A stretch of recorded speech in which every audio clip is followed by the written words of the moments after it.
September 15, 1940. The sky over Kent burns with contrails as Spitfire pilot Wing Commander Bob Doe locks onto a Messerschmitt Bf-109. 300 yards. Perfect range. His finger squeezes the trigger, and bullets tear through the air. The German pilot reacts instantly, pulling up sharply into a climb. Doe follows, shoving his control stick forward into a dive. Then his Merlin engine dies, stone dead. The propeller windmills uselessly as the Messerschmitt escapes. Doe has just experienced what every RAF pilot fears most, the fatal flaw that's killing Britain's best fighters. What Wing Commander Doe doesn't know, what no RAF pilot understands in this moment, is that a 5-foot-tall motorcycle racer is about to solve what Britain's top engineers can't. Her solution will be so simple that Rolls-Royce will initially reject it as amateur nonsense, so crude that senior engineers will call it impossible. Yet within 6 months, her brass washer will be standard equipment on every Spitfire and Hurricane in fighter command. The device that saves Britain won't come from a laboratory or a wind tunnel. It'll come from a woman, the Daily News said, lacked the engineering instinct of the average man. The problem began the day Rolls-Royce installed float-type carburetors in Merlin engines. Under normal flight, the system worked perfectly. Fuel flowed smoothly through the carburetor throat, mixed with air, fed the supercharger. But the moment a pilot pushed the stick forward into negative G-forces, physics became deadly. The carburetor float would lift, flooding the system with raw fuel. The mixture became so rich, the engine couldn't burn it. Power died for 3 to 5 seconds, long enough to lose the kill, long enough to become the killed. German Messerschmitt Bf-109s didn't have this problem. Their direct fuel injection systems worked perfectly in any attitude, any G-force, any maneuver. Luftwaffe pilots exploited this ruthlessly. When an RAF fighter got on their tail, they simply pushed forward into a dive. The Spitfire or Hurricane trying to follow would experience immediate power loss. The Messerschmitt would escape every time. RAF pilots developed a workaround that saved lives but cost tactical advantage. When a German dove, British pilots had to roll inverted, pull back to create positive G-forces, then roll level again. This awkward barrel roll maneuver added precious seconds that let the enemy escape. By September 20th, the tactical implications are devastating. RAF pilots can't pursue diving targets. They can't follow through on attacks. They're fighting with one hand tied behind their backs over their own territory during the Battle of Britain. Every senior engineer at Rolls-Royce knows the carburetor is the problem. Every test pilot at the Royal Aircraft Establishment has experienced the cutout firsthand. Everyone agrees something must be done. Nobody can figure out what. Rolls-Royce engineers try complex valve systems. The valves solve the initial weak cut, but cause worse flooding on recovery. They design elaborate diaphragms. The diaphragms work in the lab, but fail under combat G-forces. They experiment with pressure-fed systems. Too heavy, too complex, requiring complete engine redesign that would take 18 months Britain doesn't have. By November 1940, the official position is clear. No simple solution exists. The carburetor problem requires fundamental redesign. Pilots will have to live with it until pressure carburetors arrive sometime in 1943. Then Beatrice Shilling shows up. Born in 1909 in Hampshire, Beatrice Tilly Shilling was one of only 2 women accepted into University of Manchester's engineering program in 1929. The other newspapers sneered openly. The Daily News published an editorial stating, "The average woman does not possess the same engineering instinct as the average man." Shilling graduated with honors in mechanical engineering and proved them catastrophically wrong. But what made her different wasn't her degree. It was what she did on weekends at Brooklands racing circuit. Shilling raced motorcycles at speeds that terrified grown men. She set the women's speed record at 106 miles per hour on a track where one mistake meant death. She became only the second woman to earn a gold star for lapping at over 100 miles per hour. She didn't just ride motorcycles, she built them. She took a 490cc Norton, stripped it down to the frame, supercharged the engine, and modified the inlet track to optimize fuel delivery at high performance. She understood fuel flow the way concert pianists understand music. Before agreeing to marry George Naylor in 1938, she made him earn his own Brooklands Gold Star first. "If you can't lap at 100 miles per hour, you're not marrying me." He earned it. They married. She kept racing. By 1940, she's working at the Royal Aircraft Establishment, Farnborough, as a scientific officer. Her job is analyzing engine performance problems. When the carburetor cutout reports cross her desk, she sees something everyone else missed. The senior engineers at Rolls-Royce are approaching the problem like engineers: complex systems, elaborate mechanisms, computer calculations. Shilling approaches it like a motorcycle racer who spent years making engines work at extreme performance. The problem isn't that the carburetor is fundamentally flawed. The problem is that too much fuel flows during negative G. So restrict the flow. Simple, obvious, except nobody thought of it. She sketches a design in her notebook. A brass restrictor, initially thimble-shaped, later refined to a flat washer with a precisely calculated hole.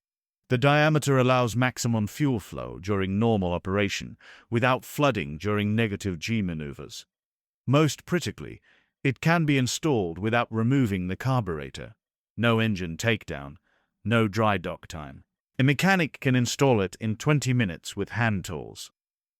She presents her design to Rolls-Royce senior engineers in December 1940.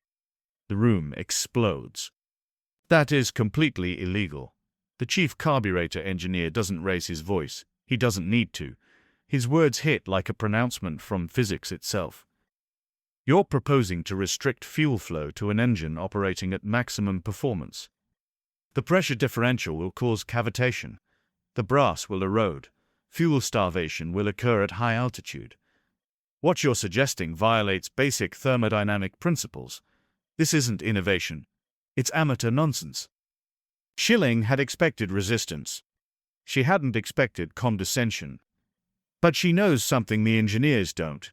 She's tested it. Not in a laboratory with calibrated instruments and controlled conditions.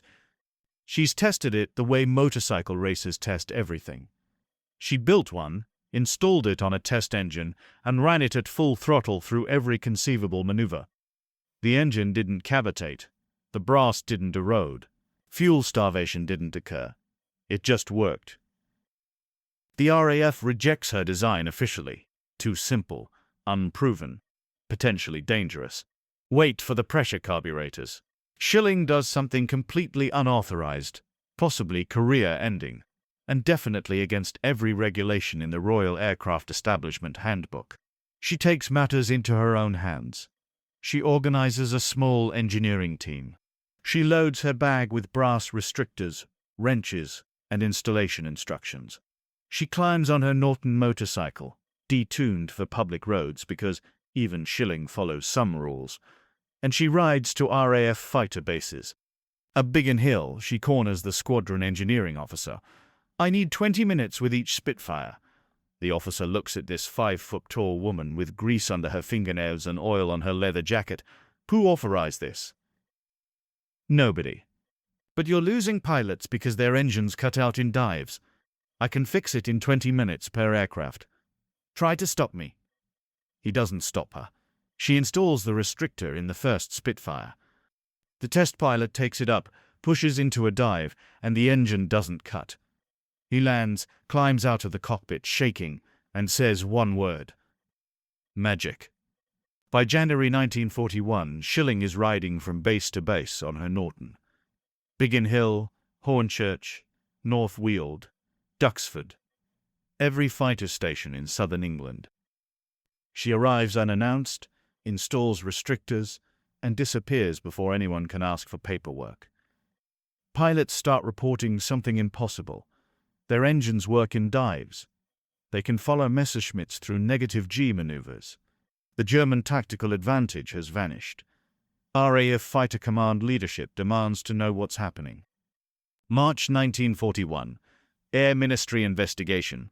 Who authorized notifications to carburetor systems without proper testing protocols? Shilling stands in a conference room facing 3 air vice marshals and 7 senior engineers from Rolls-Royce. She's about to be court-martialed or promoted. Sometimes the line between the two is very thin. "Show us the data," the lead air vice marshal says. Shilling opens her briefcase. Installation reports from 14 RAF squadrons. Flight test results from 87 pilots. 0 failures. 0 erosion. 0 fuel starvation. Elimination of power cutout during negative G maneuvers. The room falls silent. One of the Rolls-Royce engineers stands. "That's impossible. Our calculations showed cavitation would occur within 50 hours. Shilling looks at him.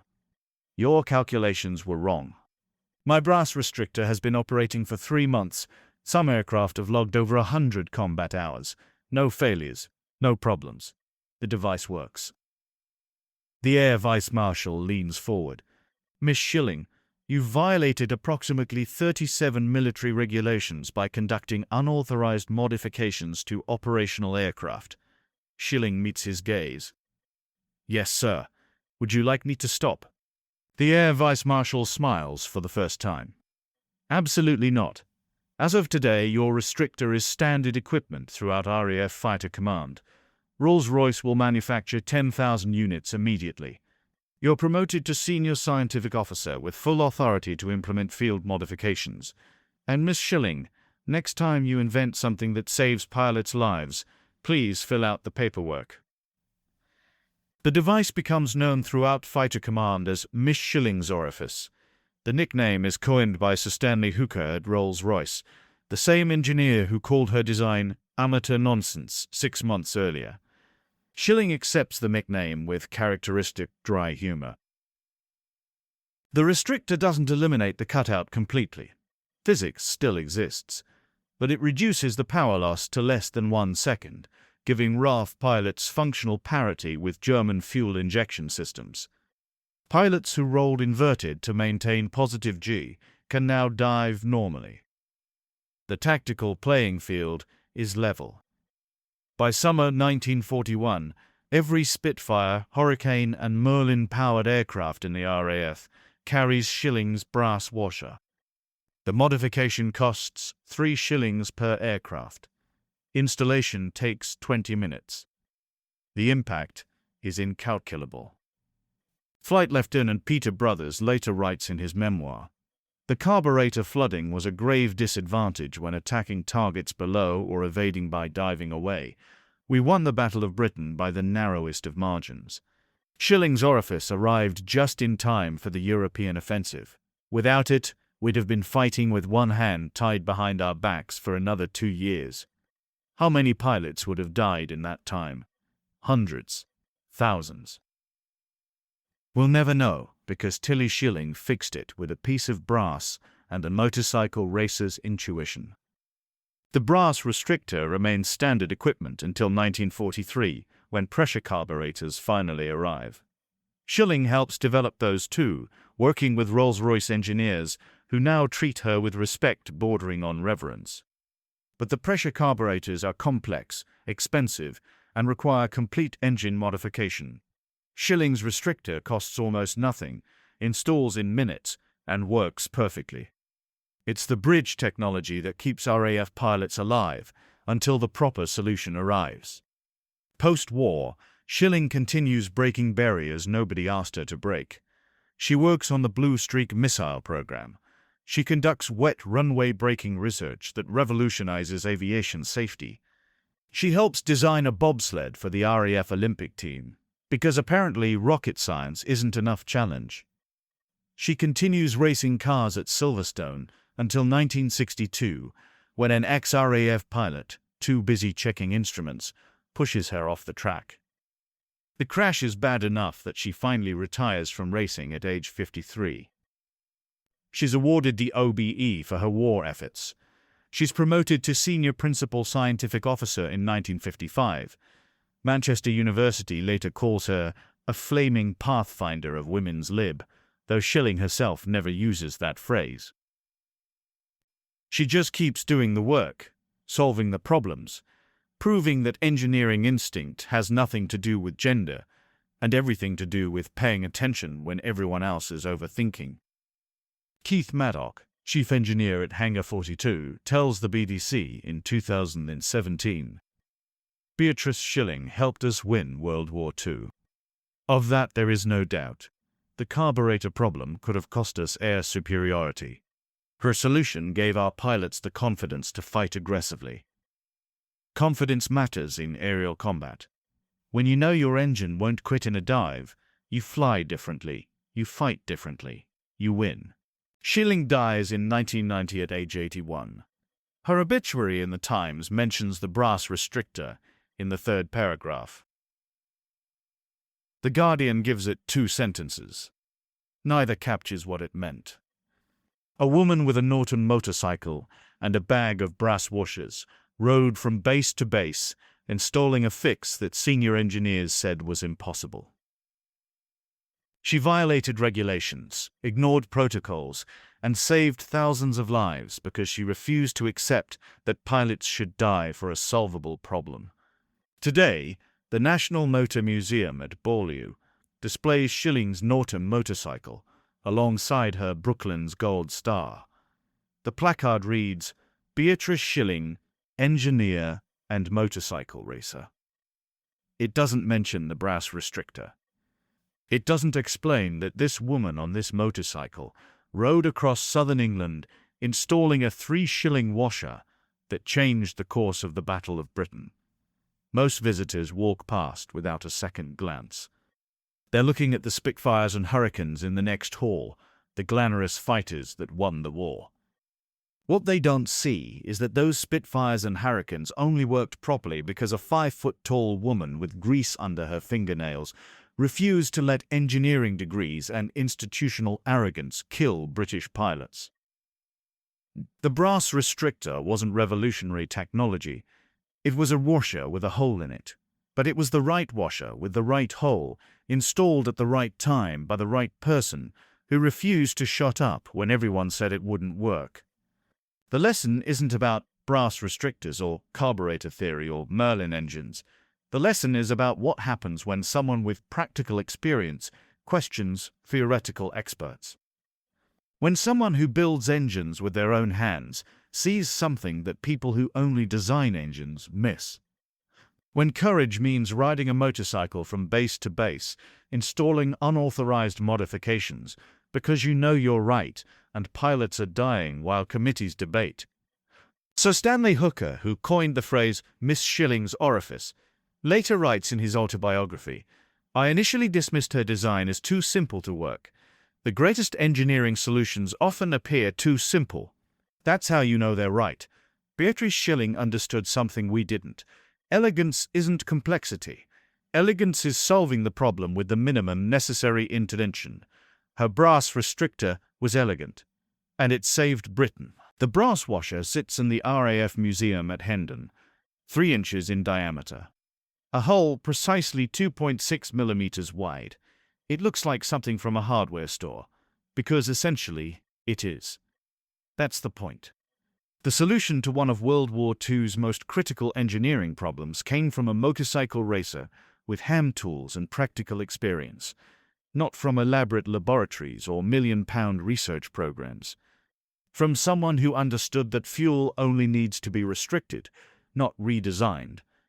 Wing Commander Bob Doe, whose engine cut out over Kent in September 1940, survives the war with 13 victories.